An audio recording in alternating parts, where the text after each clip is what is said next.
ब्रह्मांड के सामने हमारी औकात।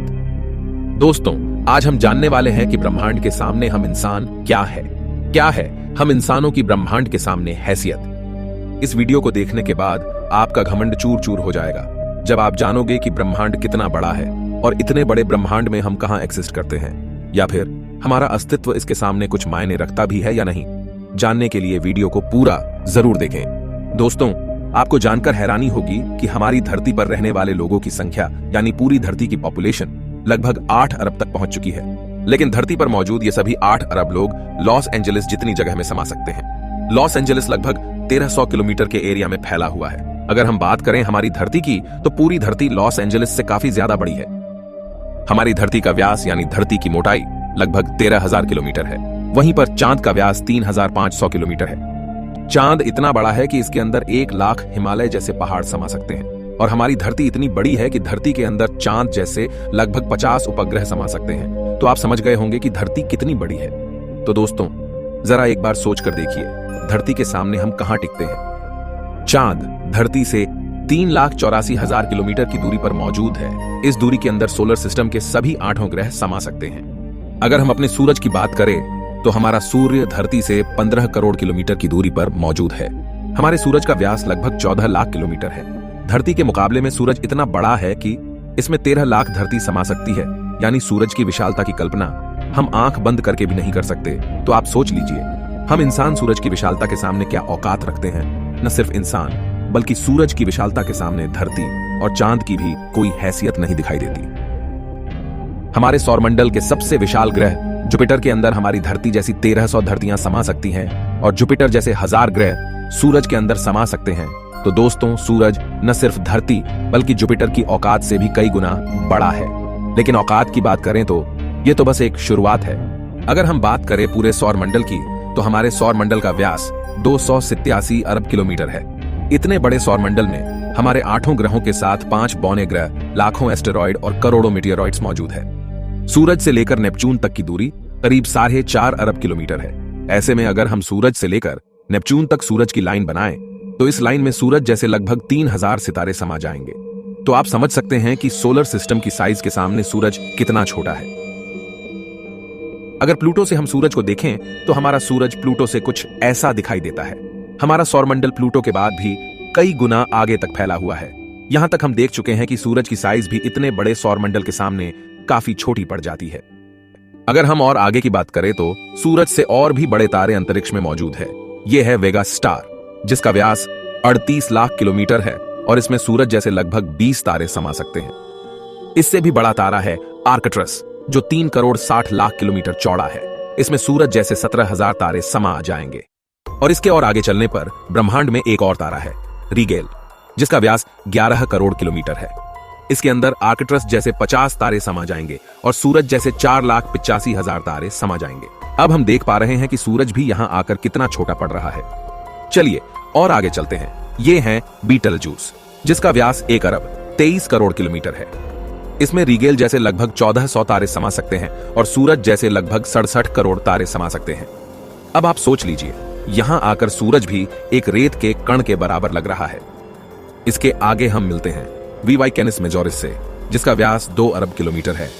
और इससे भी बड़ा तारा है यूवाई स्कूटी, जिसका व्यास लगभग 2 अरब 40 लाख किलोमीटर है। और अब तक का झांक सबसे बड़ा तारा है स्टीफनसन 218, जिसका फैलाव 3 अरब किलोमीटर के बराबर है। यानी इस तारे के अंदर सूरज जैसे 9 अरब 83 लाख तारे समा सकते हैं। ब्रह्मांड में अब तक इससे बड़ा कोई सितारा नहीं मिला है और इस तारे के सामने सूरज का अस्तित्व न के बराबर है। ऐसे में हम इंसान और हमारी धरती तो इसके सामने कुछ भी नहीं है।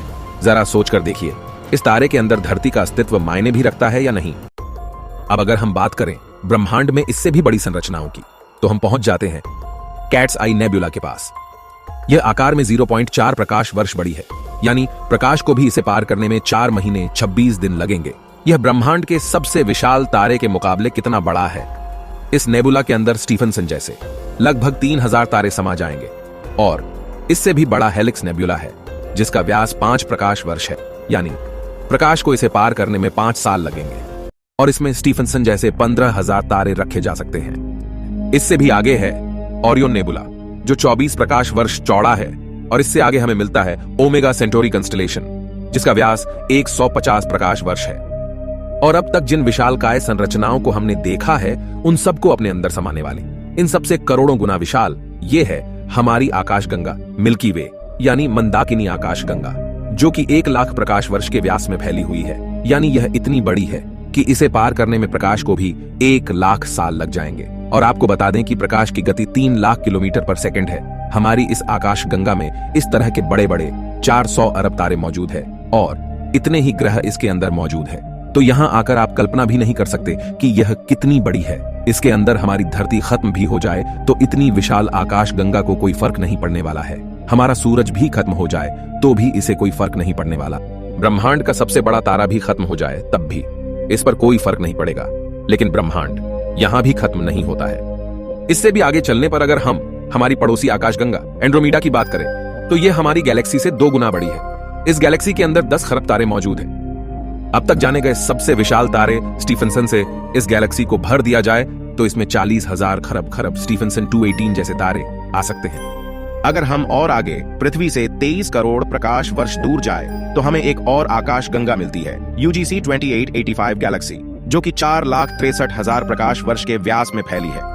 यह हमारी गैलेक्सी से 4 गुना बड़ी है और इसमें 50 खरब तारे मौजूद हो सकते हैं। पृथ्वी से 100 करोड़ प्रकाश वर्ष दूर इससे भी और भयानक और बड़ी गैलेक्सी है, IC 1101 गैलेक्सी, जो कि 40 लाख प्रकाश वर्ष के व्यास में फैली हुई है और इसमें 1000 खरब तारे रहते हैं। इसके अंदर 30,000 से भी ज्यादा मिल्की वे गैलेक्सी जैसे आकाश गंगाएं समा सकती हैं। और अगर हम इससे आगे चलकर और देखें तो इससे भी ज्यादा बड़ी गैलेक्सी ब्रह्मांड में मौजूद है, जिसके सामने मिल्की वे आकाश गंगा भी कुछ नहीं है। पृथ्वी से 300 करोड़ प्रकाश वर्ष दूर ये है अल्क्योनियस गैलेक्सी, जो कि 1 करोड़ 60 लाख प्रकाश वर्ष जितने व्यास में फैली हुई है। इसमें हमारी मिल्की वे गैलेक्सी जैसी 40 लाख गैलेक्सी समा जाएगी। अब हम ब्रह्मांड के काफी बड़े स्केल पर पहुंच चुके हैं, जहां हमारी गैलेक्सी, जिसकी विशालता की हम कल्पना भी नहीं कर सकते, वह भी इसके सामने कुछ नहीं है। लेकिन अब अगर हम और आगे चले और पूरे ब्रह्मांड की बात करें तो हमारा पूरा ब्रह्मांड, जिसे हमने अब तक ऑब्जर्व किया है, वह 93 अरब प्रकाश वर्ष के व्यास में फैला है और इसके अंदर ऐसी 200 अरब गैलेक्सी मौजूद है। और ब्रह्मांड के सामने तो सबसे बड़ी आकाशगंगा अल्क्योनियस गैलेक्सी भी कुछ हैसियत नहीं रखती। और जब इतनी बड़ी गैलेक्सी भी ब्रह्मांड के सामने कुछ नहीं है तो सूरज और धरती की तो बात ही छोड़ दीजिए। और हम तो इसके सामने कहीं नहीं टिकते। हमारे जैसे 8 अरब लोग, यानी हम सब पृथ्वीवासी मिलकर भी ब्रह्मांड के सामने कुछ भी नहीं है। बल्कि अगर इतने बड़े ब्रह्मांड में कहीं जीवन नहीं है और सिर्फ पृथ्वी पर ही जीवन है तो हम इतने बड़े ब्रह्मांड में काफी ज्यादा अकेले हैं। यहां पर ब्रह्मांड, जो हमारी सोच से भी बड़ा है, ये पूरी तरह से वीरान है। अगर ऐसा है तो ये काफी डरावना है। ये हमें बताता है कि हम कितने अकेले हैं। और अगर इसमें जीवन है भी तब भी हम कभी इतनी दूर तक एलियन से नहीं मिल सकते। और तब भी हम अकेले हैं इस ब्रह्मांड में, जबकि यह ब्रह्मांड भी यहां आकर नहीं थमता, क्योंकि फिलहाल हमने इससे आगे देखा भी नहीं है कि ब्रह्मांड का विस्तार और कितना आगे हो सकता है। अगर यह कहीं खत्म होता है तो उससे आगे भी क्या और ब्रह्मांड है? अगर हां, तो क्या वो हमारे ब्रह्मांड से भी बड़े हैं? दोस्तों, इस तरह सोचने का कोई अंत नहीं। लेकिन एक बात तय है, अब तक ब्रह्मांड की जानी गई साइज के सामने हम कुछ भी नहीं है। और यही वजह है कि आज वैज्ञानिक भी ब्रह्मांड की इतनी बड़ी साइज को देखकर अचंभित है और ये मान चुके हैं कि इस ब्रह्मांड के सामने हम इंसान कुछ भी हैसियत नहीं रखते हैं। इतने बड़े ब्रह्मांड में हम एक छोटी सी गैलेक्सी मंदाकिनी आकाशगंगा में मौजूद, एक छोटे से सोलर सिस्टम में बसने वाले, एक छोटे से तारे के चारों ओर मौजूद, एक बहुत छोटे से ग्रह पर स्थित, काफी छोटे 200 देशों में रहने वाले 8 अरब लोगों में हम में से एक इंसान इस पूरे ब्रह्मांड के सामने कोई हैसियत नहीं रखता। क्या आपके पास खुद पर घमंड करने के लिए कोई कारण है? किस वजह से आप खुद को स्पेशल समझते हैं? अगर आपके पास ऐसा कोई कारण है तो हमें बताइए। क्या वजह है कि आप खुद पर घमंड कर सकते हो? आज से 6.5 करोड़ साल पहले धरती पर एक ऐसी प्रजाति मौजूद थी जिसने करीब 10 करोड़ साल तक धरती पर राज किया, जो खुद आकार में हमसे कई गुना बड़ी और डोमिनेंट थी। लेकिन सिर्फ एक एस्टेरॉयड ने इस पूरी प्रजाति को खत्म कर दिया। ऐसे में हम इंसानों की क्या हैसियत है? सिर्फ एक पल में ब्रह्मांड आपके अस्तित्व को मिटा सकता है, आपके वर्तमान को इतिहास में तब्दील कर सकता है। तो बताइए, क्या कारण है आपके पास कि आप कुछ स्पेशल हो? कमेंट में जरूर बताएं। हम मिलते हैं आपसे किसी अगले वीडियो में। तब तक के लिए हमारे वीडियोस देखते रहें।